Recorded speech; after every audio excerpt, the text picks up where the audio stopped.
उर्मिलाला पण ती बातमी समजली, पण तिला कुठल्याही प्रकारची चिंता, कुठल्याही प्रकारचं दुःख तिच्या चेहऱ्यावर नाही. ती आनंदात आहे. ते बघून हनुमानाला आश्चर्य वाटतं. तो म्हणतो की हे माते लक्ष्मण भैया ते त्या ठिकाणी मूर्छित पडलेले, आणि असं असताना तुम्ही एवढ्या आनंदी कशा? उर्मिला त्याला म्हणते हनुमाना, प्रभू रामाची लीला तुम्हाला अजूनही समजली नाही. 14 वर्ष माझा पती जो आहे झोपलेला नाही.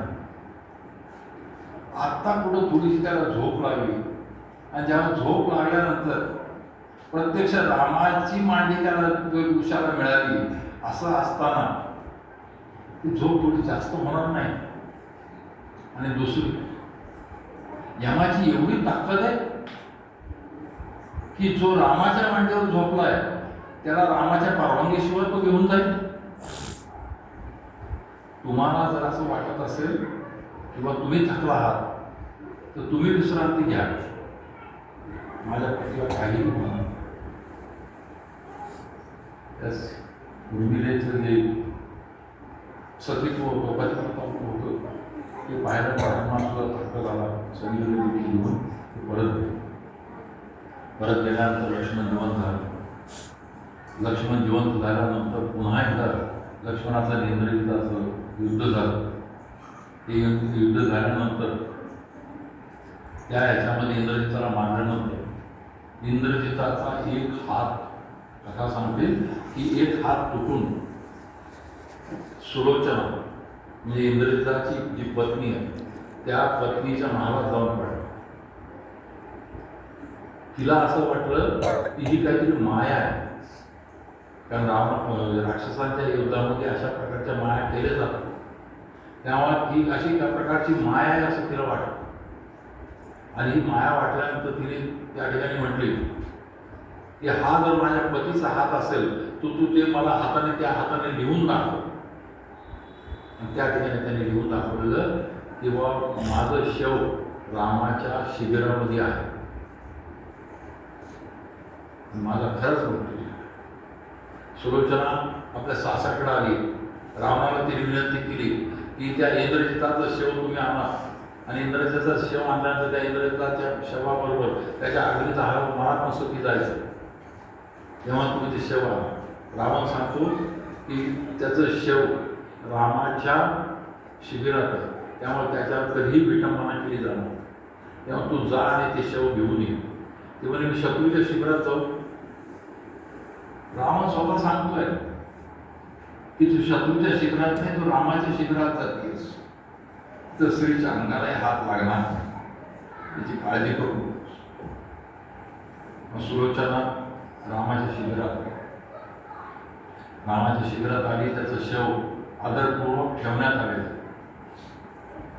तिने रामाला विनंती केली, म्हणे रामा, मला फक्त त्या माणसाला पाहायचंय की ज्याने इंद्राला पराभूत केलं, तर या माझ्या पतीचा वध कुणी केला हे मला पाहायचं. रामाने लक्ष्मणाला समोर बोलावलं.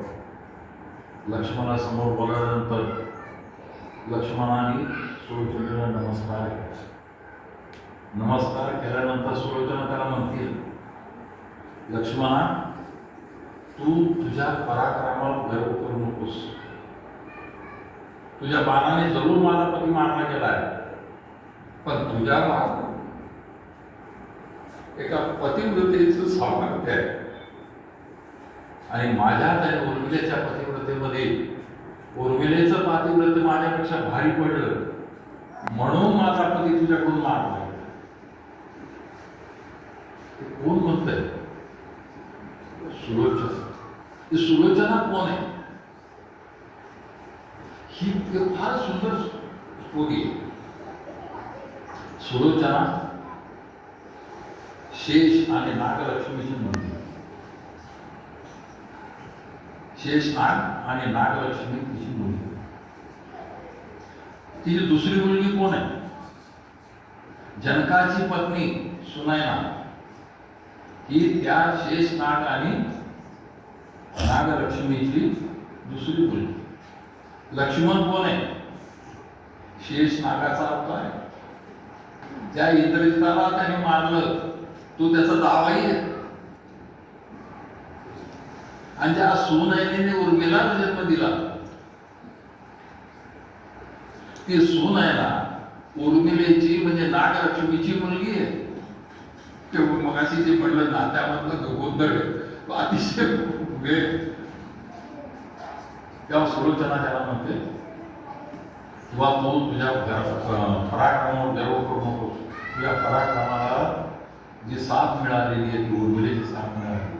ज्याप्रमाणे 14 वर्ष तू ब्रह्मचर्य पाळलं त्याच तऱ्हेने उर्मिलेनं सुद्धा ते त्रास सहन केलेला आहे. ते तुझ्यावरची निष्ठा तिची कधी घडली नाही आणि त्यामुळे तिच्या माझ्या पातिव्रत्यामध्ये तिचं पातिव्रत्य भारी पडलं आणि म्हणून इंद्रजित मारला.